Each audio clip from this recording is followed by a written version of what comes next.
Happy Sunday दोस्तों। एक बार फिर से अचीवर्स वेब की इस खास पेशकश में आपका बहुत बहुत स्वागत है।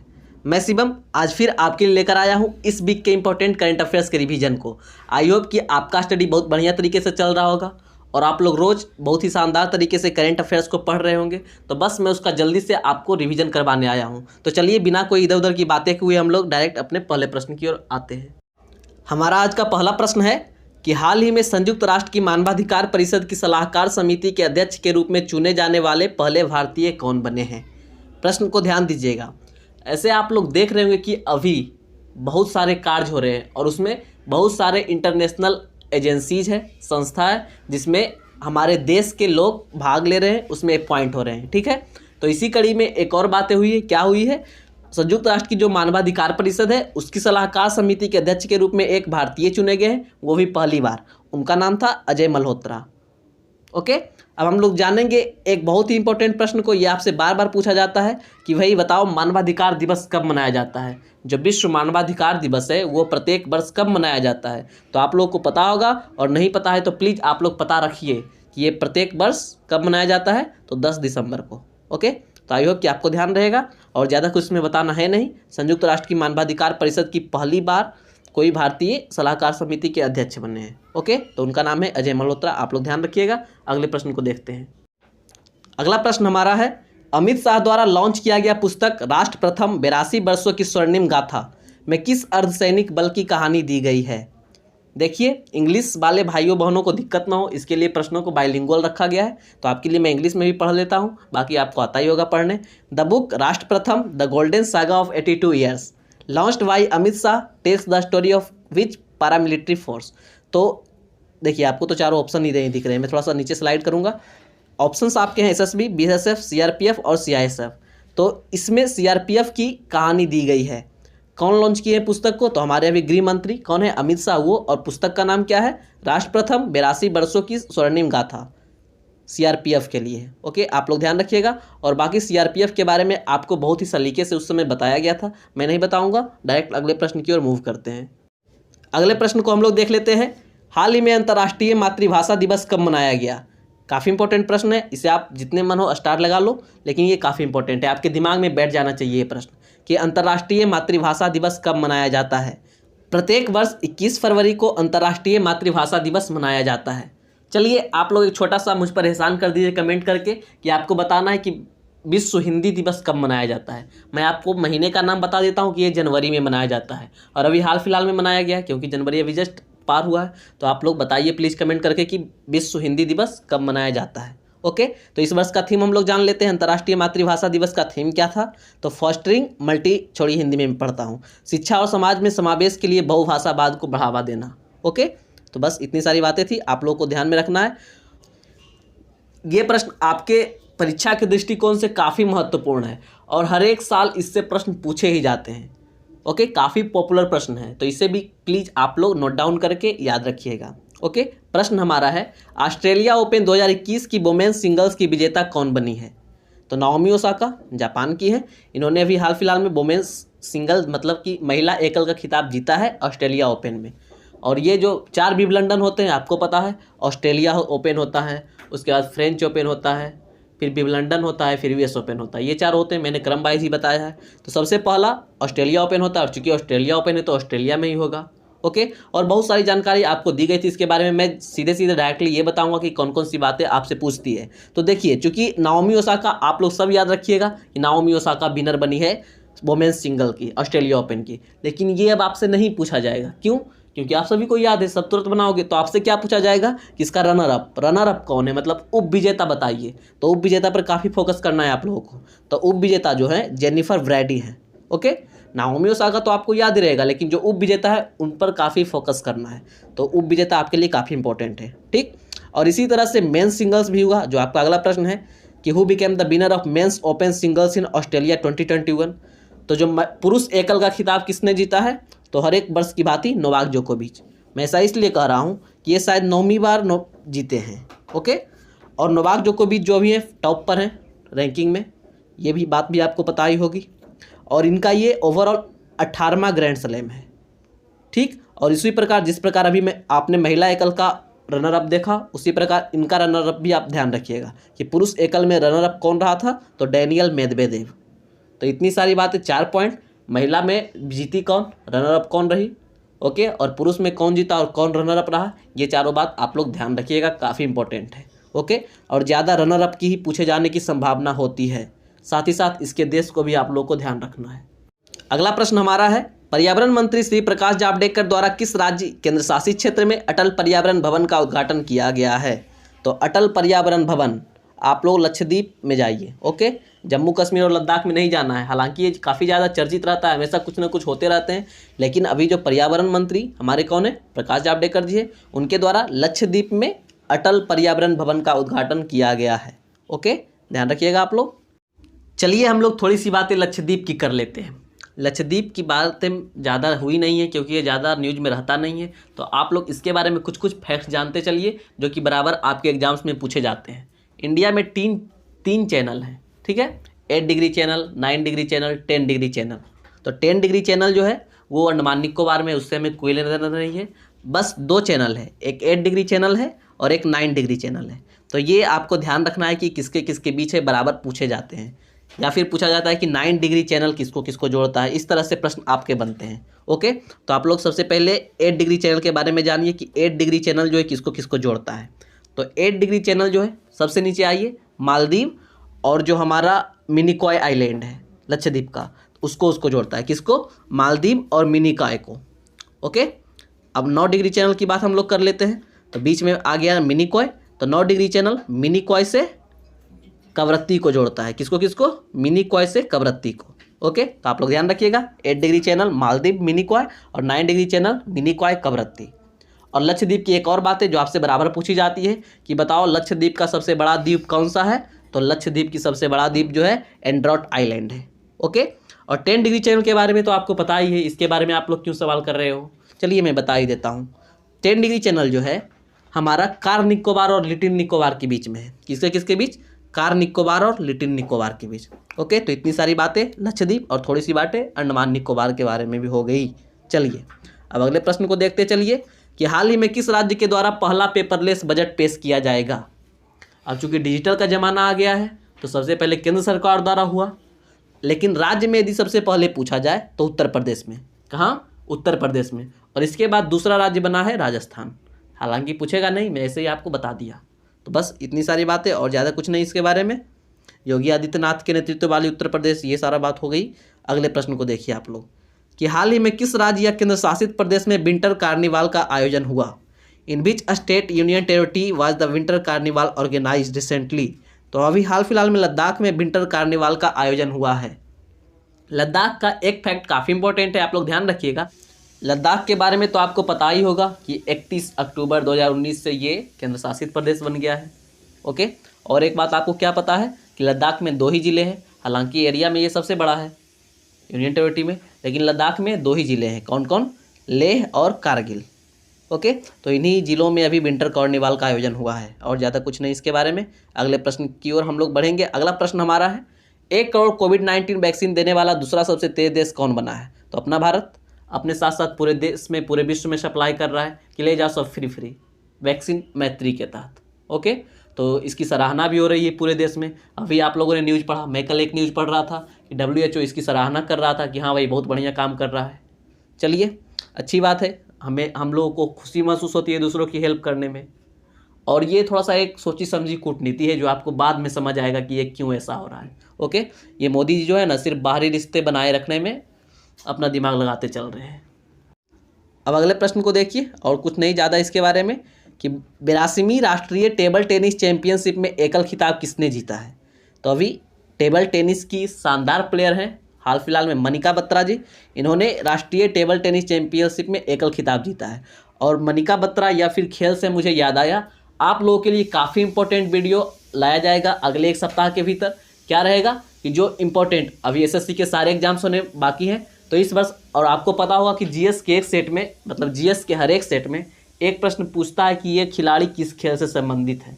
तो जो मोस्ट प्रोबेबल 25 या 30 होंगे उनका वीडियो आपके सामने जल्द लाया जाएगा, ओके। तो आप लोग घबराए नहीं, बस बिलीव कीजिए कि सब कुछ हो जाएगा, बस हमारे साथ बने रहिए, ओके।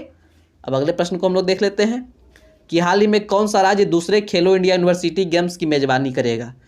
तो खेलो इंडिया यूनिवर्सिटी गेम्स पहला कहाँ हुआ था आपको पता होगा, उड़ीसा की राजधानी भुवनेश्वर में, और दूसरा इस बार कहाँ होने जा रहा है, तो कर्नाटक में।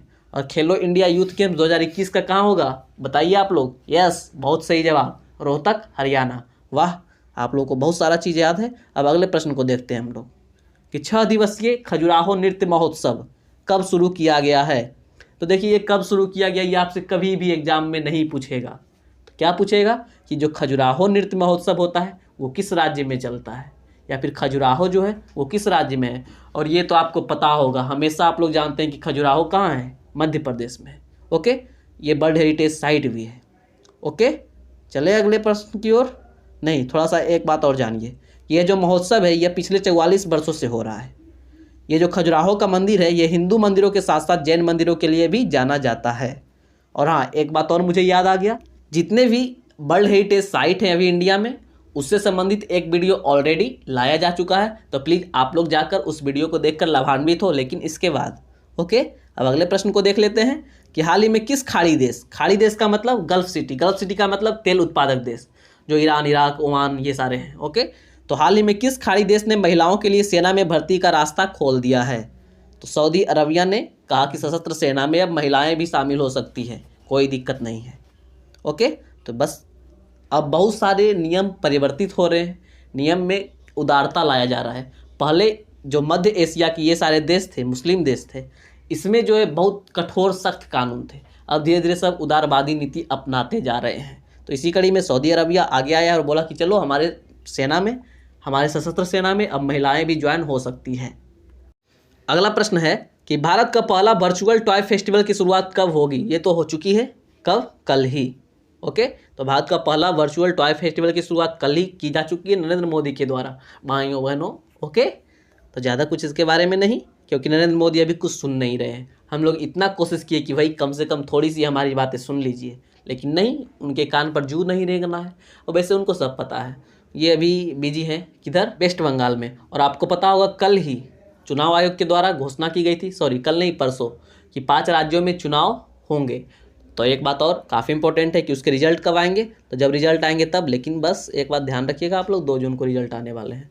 ओके, अब अगले प्रश्न को हम लोग देख लेते हैं कि हाल ही में आंध्र प्रदेश के पूर्व मुख्यमंत्री एन.टी. रामाराव की बायोग्राफी पर आधारित पुस्तक मैवरिक मैसिया का लॉन्च किसने किया है।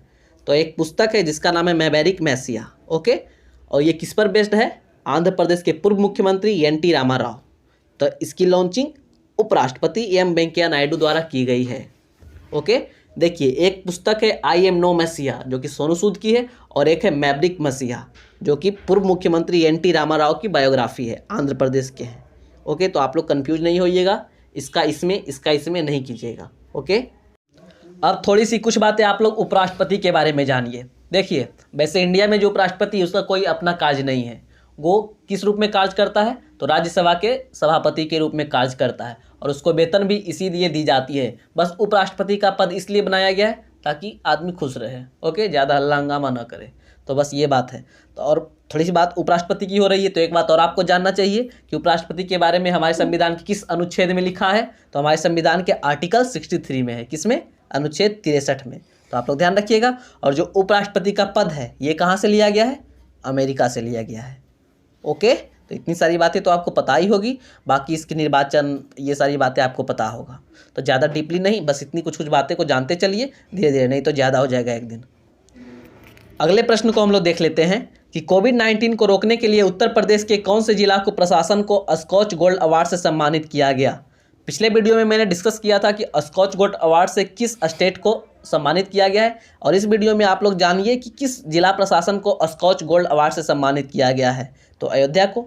ओके, अयोध्या अभी काफ़ी हाईलाइटेड भी है, तो इसलिए आपको ध्यान रखना है। अयोध्या में राम मंदिर बन रही है, अयोध्या सरयू नदी के किनारे बसा हुआ है। राम मंदिर के वास्तुकार कौन है, ये आप लोग कमेंट करके थोड़ा सा मुझे बता दीजिए ताकि मैं भी जानता चलूँ। ओके, और ये जो स्कॉच गोल्ड अवार्ड है ये समाज में योगदान के लिए लोगों पर योजनाओं और संस्थानों को सम्मानित करने और भारत को एक बेहतर राष्ट्र बनाने के लिए 2003 में शुरू किया गया था। ओके, तो अब चलिए अगले प्रश्न को हम लोग देख लेते हैं। काफ़ी इंपॉर्टेंट प्रश्न ये भी है कि दादा साहब फाल्के पुरस्कार 2021 के सर्वश्रेष्ठ अभिनेत्री का पुरस्कार किसे दिया गया है। दादा साहेब फाल्के को सिनेमा जगत का पिता कहा जाता है, इंडियन बॉलीवुड का ना आप लोग पिता कह सकते हैं। दादा साहब फाल्के फिल्म नगरी है कहाँ, मुंबई में जो फिल्म सिटी है ना उसका नाम ही है दादा साहब फाल्के फिल्म नगरी। ओके, तो अभी हाल फिलहाल में पुरस्कार मिला सबको कि 2020 में जितने भी मूवीज आए, ऐसे तो कम ही आए, तो जितने भी मूवीज आए उसमें टॉप कौन था, तो उसमें सबसे पहला पुरस्कार आपके लिए कि सर्वश्रेष्ठ अभिनेत्री, तो दीपिका पादुकोण, किस फिल्म के लिए, छपाक के लिए। ओके, अगले प्रश्न को देखिए, सर्वश्रेष्ठ अभिनेता बेस्ट एक्टर किसको, अक्षय कुमार को, किस फिल्म के लिए, काफ़ी वाहियात, लक्ष्मी बॉम्ब के लिए। ओके, बहुत गंदा कॉपी था वो लक्ष्मी बॉम्ब, यदि आप लोग रियली में जो उसका मेन लक्ष्मी बॉम्ब था वो हिंदी में डब आपको मिल जाएगा साउथ वाला, वो देखे होंगे तब। ओके, और हाँ, और कुछ पुरस्कार को मैं बताऊंगा कि कियारा एडवाणी ने क्रिटिक्स बेस्ट एक्ट्रेस का अवार्ड जीता, और क्रिटिक्स बेस्ट एक्टर का अवार्ड किसे मिला है, तो सुशांत सिंह राजपूत को, किस फिल्म के लिए, दिल बेचारा।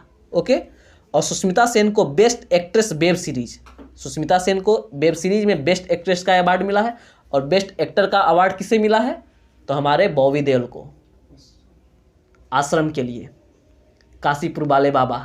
ओके, तो आपको पता ही होगा बाकी आश्रम के बारे में कि क्या क्या कहानी थी उसकी। चलिए अब अगले प्रश्न को हम लोग देख लेते हैं। ओह हाँ, एक छोटी सी बात और, बेस्ट फिल्म का अवार्ड किसे मिला है, ये तो मैं बताना ही भूल गया, तो तान्हाजी द अनसंग वॉरियर, किसकी फिल्म थी, अजय देवगन की। तो ये सारी बातें हुई दादा साहब फाल्के पुरस्कार के बारे में। अगला प्रश्न है कि हिमालयी गुलाबी नमक का जीआई पंजीकरण करने का कौन सा देश निर्णय लिया है, तो अभी हाल फिलहाल में पाकिस्तान द्वारा निर्णय लिया गया है कि जो हमारा हिमालयी गुलाबी नमक है, ये सॉल्ट है, ओके, तो इसका हम जीआई टैग लेंगे। और अभी हाल फिलहाल में पाकिस्तान एक और चीज़ का जीआई टैग लिया था, आप लोग नाम बता सकते हो, चलिए आप लोग ऐसे भी कमेंट करने में आलसी हो, मैं ये बताता हूँ, बासमती चावल का। लेकिन आपको ये पता होना चाहिए कि बासमती चावल का सबसे ज़्यादा प्रोड्यूसर कौन है, अपना इंडिया है। ओके, चलिए और ज़्यादा कुछ नहीं इसके बारे में। अगले प्रश्न को हम लोग देखेंगे कि भारत में कार्बन वॉच लॉन्च करने वाला पहला शहर कौन बना है, तो चंडीगढ़। तो कार्बन वॉच क्या है, ये एक एप्लीकेशन टाइप का है, आपके फ़ोन में रहेगा और मॉनिटर करेगा कि आप जितने भी कार्बन निकल रहे हैं, क्लोरोफ्लोरोकार्बन या फिर ग्लोबल वार्मिंग के जितने भी कार्बन निकल रहे हैं उसमें से आप कितना % योगदान दे रहे हैं। ओके, तो ये वॉच करेगा। तो कार्बन वॉच लॉन्च करने वाला पहला शहर कौन बना है, चंडीगढ़। ठीक है, अगले प्रश्न को हम लोग देख लें। हाँ, अगला प्रश्न काफ़ी इंपॉर्टेंट ये भी है कि केंद्रीय उत्पाद शुल्क दिवस निम्न में से किस दिन मनाया जाता है, सेंट्रल एक्साइज डे। तो 24 फरवरी को प्रत्येक वर्ष केंद्रीय उत्पाद शुल्क दिवस मनाया जाता है। किस लिए, तो इस दिवस को देश के प्रति केंद्रीय उत्पाद व सीमा शुल्क बोर्ड की सेवा में योगदान देने के लिए मनाया जाता है। और इस दिवस को 24 फरवरी 1944 को केंद्रीय उत्पाद शुल्क और नमक अधिनियम को लागू करने की स्मृति में मनाया जाता है। अगला प्रश्न हमारा है, हाल ही में किस देश ने गिद्ध के लिए विषैली दवाओं पर प्रतिबंध लगाया है, मतलब गिद्ध के संरक्षण के लिए किसने एक विषैली दवा पर प्रतिबंध लगा दिया है, तो बांग्लादेश ने। और उस दवा का नाम क्या था, कीटोप्रोफेन। और उस दवा का क्या काम था, तो वो जो दवा था पशुओं के इलाज के लिए उपयुक्त होता था, लेकिन वो गिद्धों के लिए काफ़ी विषैली साबित हो रही थी। और वैसे भी गिद्ध जो है अभी रेड डाटा बुक में शामिल है ना, क्योंकि ये बहुत कम अब देखने को मिलते हैं। आज के 10 साल पहले आपको कुछ देखने को मिल भी जाते थे, अब बहुत कम। देखिए जैसे गौरैया है, जो छोटी छोटी चिड़ियाँ आती थी घर में, अब आपको बहुत कम देखने को मिलेंगी। क्यों, क्योंकि पॉल्यूशन ऐसा है, बायोडाइवर्सिटी खराब होती जा रही है। और जब जैव विविधता की बात आई है तो मैं पहले भी आपको बता चुका हूँ और फिर से भी बता देता हूँ कि विश्व जैव विविधता दिवस कब मनाया जाता है, काफ़ी इंपॉर्टेंट है। तो 22 मई को, 22 मार्च, अप्रैल और मई, ये तीनों को कुछ कुछ मनाया जाता है जो आपके लिए इंपॉर्टेंट है। तो प्लीज़ आप लोग जाकर उस वीडियो को ज़रूर देखना। ओके, अब अगले प्रश्न को हम लोग देख लेते हैं। अगला प्रश्न हमारा है, हाल ही में national commission for schedule caste NCSC का अध्यक्ष किसे नियुक्त किया गया है, तो विजय सांपला को national commission for schedule caste का अध्यक्ष नियुक्त किया गया है। और ज़्यादा कुछ इसके बारे में नहीं है, बस अगले प्रश्न की ओर हम लोग चलेंगे। अगला प्रश्न हमारा है, हाल ही में किस राज्य केंद्र शासित क्षेत्र में राष्ट्रपति शासन लगाने को कैबिनेट ने मंजूरी दे दी है, तो पुदुचेरी में। पुदुचेरी में जो वो रामास्वामी थे वो फ्लोर टेस्ट फेल कर गए तो उनको इस्तीफा देना पड़ा, उसके पहले ही वो इस्तीफा दे दिए थे। और जब राष्ट्रपति शासन की बात आई है तो किस अनुच्छेद में, बताइए आप लोग, पता होगा आप लोगों को। जी हाँ, आर्टिकल 356, 356। देखिए 3 आर्टिकल हैं जो कि 4-4 के अंतर पर हैं, 352, 356 और 360। तो 352 में आपातकाल की बात होती है, 356 में राष्ट्रपति शासन की बात होती है और 360 में वित्तीय आपात की बात होती है। तो वित्तीय आपात जो है अभी तक हमारे देश में एक बार भी नहीं लगा है। राष्ट्रपति शासन बहुत बार लग चुके हैं विभिन्न राज्यों में, और एक बच गया आपातकाल, तो ये 3 बार लगा है। ओके, तो इतनी सारी बातें हो गई। अब आई होप अगले प्रश्न की ओर हम लोग को चलना चाहिए, आप लोग को समझ भी आया होगा। अब अगले प्रश्न को हम लोग देख लेते हैं। हाल ही में कपिल देव के बाद 100 टेस्ट खेलने वाला दूसरा फास्ट बॉलर कौन बना है? तो अभी ईशांत शर्मा जी 100 टेस्ट खेलने वाले कपिल देव के बाद दूसरे फास्ट बॉलर बने हैं, ओवरऑल चौथे। ओके, इनके कपिल देव, अनिल कुंबले, हरभजन सिंह के बाद ये चौथे बॉलर बने हैं। और हाँ, एक और बॉलर की, और जब क्रिकेट की बात हो रही है तो एक और बात है कि रविचंद्र अश्विन टेस्ट में 400 विकेट लेने वाले दूसरे तेज गेंदबाज बने हैं। मतलब कि स्पीड विकेट लिए हैं, फास्ट बॉलर नहीं है, स्पीड विकेट लिए हैं, स्पिनर ही हैं। ओके, अगले प्रश्न को अब हम लोग देख लेते हैं। अगला प्रश्न हमारा है, हाल ही में विश्व के सबसे बड़े क्रिकेट स्टेडियम का उद्घाटन किसने किया है? तो विश्व के सबसे बड़े क्रिकेट स्टेडियम का उद्घाटन राष्ट्रपति रामनाथ कोविंद के द्वारा किया गया है। साथ में अमित शाह भी मौजूद थे। ये कहाँ है? गुजरात में है। इसको मोटेरा क्रिकेट स्टेडियम के नाम से भी जाना जाता था, लेकिन अब इसे नरेंद्र मोदी के नाम पर, नरेंद्र मोदी स्टेडियम के नाम से जाना जाएगा। ओके, तो इतनी सारी बातें इसके बारे में आप लोग को ध्यान रखना है। और इसका लोकेशन कहाँ है? अहमदाबाद, गुजरात। और इस बार IPL भी उसमें आपको देखने को मिलेंगे, इसलिए हताश निराश ना हो। बहुत सारे लोग बैठ सकते हैं, 1,10,000 से ज़्यादा लोग बैठ सकते हैं। ओके, 1,10,000 की तो सीटिंग कैपेसिटी है, बाकी और जो इधर उधर रहेंगे वो तो अलग है। ठीक है, तो इतनी सारी बातें इसके बारे में आई होप आपको समझ आई होगी। अब अगले प्रश्न को हम लोग देख लेते हैं कि हाल ही में उत्तर प्रदेश में तीसरा लाइसेंस प्राप्त अंतर्राष्ट्रीय हवाई अड्डा कहाँ बनाने की मंजूरी दी गई है? तो उत्तर प्रदेश के कुशीनगर में तीसरा लाइसेंस प्राप्त अंतर्राष्ट्रीय हवाई अड्डा बनाने की मंजूरी दी गई है। और कुशीनगर काफ़ी इंपॉर्टेंट है बौद्धों के लिए। किस लिए? क्योंकि कुशीनगर में ही महात्मा बुद्ध ने महापरिनिर्वाण प्राप्त किया था। और यहाँ इंटरनेशनल एयरपोर्ट बन जाएंगे, उसके और फायदे होंगे कि आसपास के स्थल जैसे श्रावस्ती, कपिलवस्तु, लुम्बिनी, ये सब भी लोग कवर कर सकते हैं, घूम फिर सकते हैं। ओके, मेनली टूरिस्ट अट्रैक्शन है। ठीक है, तो इतनी सारी बातें हो गई। अब अगले प्रश्न को हम लोग देखेंगे कि हाल ही में किस राज्य में 700 एकड़ में इलेक्ट्रॉनिक सिटी बनाने की योजना पर मंजूरी मिली है? तो ये उत्तर प्रदेश में मिली है। ये ज़्यादा इंपॉर्टेंट आपके लिए है नहीं, बस हम लोग अगले प्रश्न को देखेंगे कि कौन सा राज्य महिलाओं को मालिकाना हक देने वाला पहला राज्य बना है? Which state became the first state to give ownership to women? तो उत्तराखंड राज्य महिलाओं को मालिकाना हक देने वाला पहला राज्य बना है। तो उत्तराखंड सरकार ने अभी हाल फिलहाल में एक अध्यादेश पारित किया है जो महिलाओं को उनके पति के पैतृक संपत्ति में स्वामित्व अधिकार देता है। मतलब कि आप यदि शादी की, आप एक पुरुष है, आप शादी की, आपकी जो पत्नी होगी वो भी आपके पिता के संपत्ति में हिस्सेदारी होगी, ये बात है। ओके, और हाँ, एक अध्यादेश की बात हुई है, तो जो यदि केंद्र सरकार नहीं, राष्ट्रपति यदि अध्यादेश जारी करते हैं तो वो किस आर्टिकल के तहत जारी करते हैं? 1, 2, 3। ओके, तो आप लोग ध्यान रखिएगा। अगले प्रश्न को हम लोग देख लेते हैं कि केंद्र सरकार ने भारतीय शहरों के लिए डिजिटल बुनियादी ढांचा बनाने के उद्देश्य से किस मिशन का शुभारंभ किया है? तो भारतीय शहरों में डिजिटल बुनियादी ढांचा बनाने के लिए आपको एक ही मिशन दिखेगा, कौन? राष्ट्रीय शहरी डिजिटल मिशन। ओके, हाँ, इसका फुल फॉर्म यदि शॉर्ट में भी आपसे पूछा जा सकता है तो इसको शॉर्ट में NUDM लिखते हैं और इसका फुल फॉर्म हो जाएगा national urban digital mission. Okay, एक और प्रश्न को हम लोग देख लेते हैं कि डेनिम ब्रांड ने हाल ही में किस अभिनेत्री को अपना ग्लोबल ब्रांड एम्बेसडर बनाया है? तो दीपिका पादुकोण को। और दीपिका पादुकोण की एक बार और चर्चा ऊपर की जा चुकी है। किस लिए? क्योंकि इन्हें दादा साहब इंटरनेशनल फिल्म पुरस्कार में बेस्ट एक्ट्रेस की अवार्ड से सम्मानित किया गया है। ओके, अब अगले प्रश्न को हम लोग देख लेते हैं कि पुलिस में महिला कमांडो स्क्वाड को शामिल करने वाला देश का चौथा राज्य कौन बना है? तो उत्तराखंड। किसके किसके बाद? तो चलिए किसके किसके बाद मैं ये आपको बताता हूँ तुरंत। नागालैंड, केरल, पश्चिम बंगाल और चौथा बन गया है उत्तराखंड। ओके, अगले प्रश्न को अब हम लोग देख लेते हैं। युवा Bharat the heroes of today नामक पुस्तक किसने लिखी है? तो हाल फिलहाल में देवीर सिंह भंडारी द्वारा एक पुस्तक लिखा गया है जिसका नाम है युवा Bharat the heroes of today. ठीक है, अब अगले प्रश्न को देखिए कि किस जिले को प्रधानमंत्री किसान राष्ट्रीय पुरस्कार के लिए चुना गया है? Which district has been selected for the prime minister Kisan national award? तो अनंतपुरम को। किसे? अनंतपुरम को। और ये प्रश्न आपके लिए इंपॉर्टेंट है। प्रश्न है, किस राज्य सरकार ने बड़े होटलों को उद्योग का दर्जा देने का फैसला किया है? मतलब आपके पास 5 स्टार, 6 स्टार, 7 स्टार होटल है तो वो मान लीजिए कि आपका एक इंडस्ट्री के जैसा है। किस राज्य सरकार ने ऐसा बताया है? तो केरल ने। ठीक है, अगले प्रश्न को देखिए, ये भी इंपॉर्टेंट है आपके लिए कि हाल ही में table tennis federation of India के अध्यक्ष के रूप में किसे चुना गया है? दुष्यंत चौटाला को। दुष्यंत चौटाला कौन है? हरियाणा के उप मुख्यमंत्री हैं अभी वर्तमान में। ओके, तो इन्हें table tennis federation of India के अध्यक्ष के रूप में चुना गया है 4 साल की अवधि के लिए। ठीक है, तो इतनी सारी बातें को आप लोग ध्यान रखिएगा। अगले प्रश्न को हम लोग देख लेते हैं। हाल ही में किस भारतीय क्रिकेटर ने क्रिकेट के सभी प्रारूपों से संन्यास लेने की घोषणा की है? तो अभी हाल फिलहाल में यूसुफ पठान ने क्रिकेट के सभी प्रारूपों से संन्यास लेने की घोषणा की है। ओके, ये ज़्यादा पूछेगा नहीं, बस आप लोग एक बार जानते चलिए। अगला प्रश्न है हमारा, हाल ही में किस राज्य सरकार ने राज्य में हुक्का बार पर रोक लगाने का फैसला किया है? तो देखिए, बिहार सरकार ने शराब पर रोक लगा दिया और झारखंड सरकार ने हुक्का बार। ओके, तो झारखंड सरकार ने हुक्का बार पर रोक लगाने का फैसला किया है।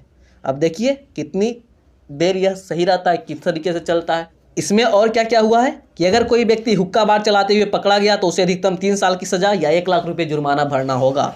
साथ ही साथ सार्वजनिक स्थलों पर तंबाकू या सिगरेट को बेचना और खरीदना भी अब गैर कानूनी होगा। अब देखना यह है कि यह किस स्तर तक सक्सेस हो पाता है। ठीक है, अगले प्रश्न को देखेंगे। ये भी वेरी इंपॉर्टेंट प्रश्न है, बहुत ज़्यादा महत्वपूर्ण है। प्रश्न है हमारा, अमेरिकी राष्ट्रपति जो बाइडेन ने निम्न में से किसे अंतर्राष्ट्रीय भ्रष्टाचार रोधी चैंपियंस पुरस्कार के लिए चुना है? तो अंजलि भारद्वाज को। किन्हें? अंजलि भारद्वाज को। ठीक है, अंजलि भारद्वाज जो जी है सतर्क नागरिक संगठन की संस्थापक है।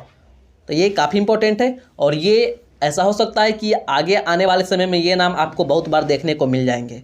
ओके, अगले प्रश्न को हम लोग देखेंगे।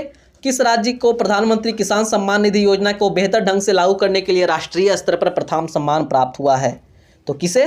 चलिए, ये प्रश्न का जवाब आप लोग कमेंट करके दीजिएगा। एक प्रश्न मैं आप लोग के लिए छोड़े जा रहा हूँ, तो इस प्रश्न का जवाब आप लोग कमेंट करके दीजिएगा। ओके, और बाकी किसान सम्मान निधि के बारे में आपको पता होगा, वर्ष में 6,000 रुपये किसानों को मिलते हैं, 3 किस्त में 2-2 हज़ार के। तो ये है किसान सम्मान निधि। ओके, अब अगले प्रश्न को हम लोग देखेंगे। अगला प्रश्न हमारा है कि बार बार अंतर्राष्ट्रीय दलीलों के बाद किस देश ने कोविड-19 पीड़ितों को दफनाने की अनुमति दे दी है? तो श्रीलंका में मैक्सिमम बुद्ध रहते हैं। कौन रहते हैं? बुद्ध धर्म के लोग हैं। तो श्रीलंका में पहले जलाया जाता था, इस तरह के काम होते थे, लेकिन बार बार अंतर्राष्ट्रीय स्तर पर उसको टोका जा रहा था कि भाई कोविड-19 के जो मरीज है उसको दफनाओ। ओके, ताकि इधर उधर वायरस ज़्यादा ना फैले। तो श्रीलंका ने बार बार अंतर्राष्ट्रीय दलीलों के बाद अब कोविड-19 पीड़ितों को दफनाने की अनुमति दे दी है। तो ओके दोस्तों, आई होप कि आपको आज का सेशन काफ़ी अच्छा लगा होगा। यदि अच्छा लगा है तो प्लीज़ एक छोटा सा लाइक करते चलिए। ओके, और अपने यार दोस्तों में भी शेयर कर सकते हैं। जय हिंद, शिवम साइनिंग ऑफ। एक छोटी सी बात और, यदि आप लोग चाहते हैं कि इस सेशन को थोड़ा और लंबा किया जाए, उससे संबंधित स्टैटिक्स की टॉपिक आपको बताई जाए, तो प्लीज़ आप लोग और यार दोस्तों को इसे शेयर करिए और हमारे सेशन में अधिक से अधिक लोगों को जोड़िए। ओके, ताकि और आपका अधिक से अधिक फायदा हो सके। Okay, bye.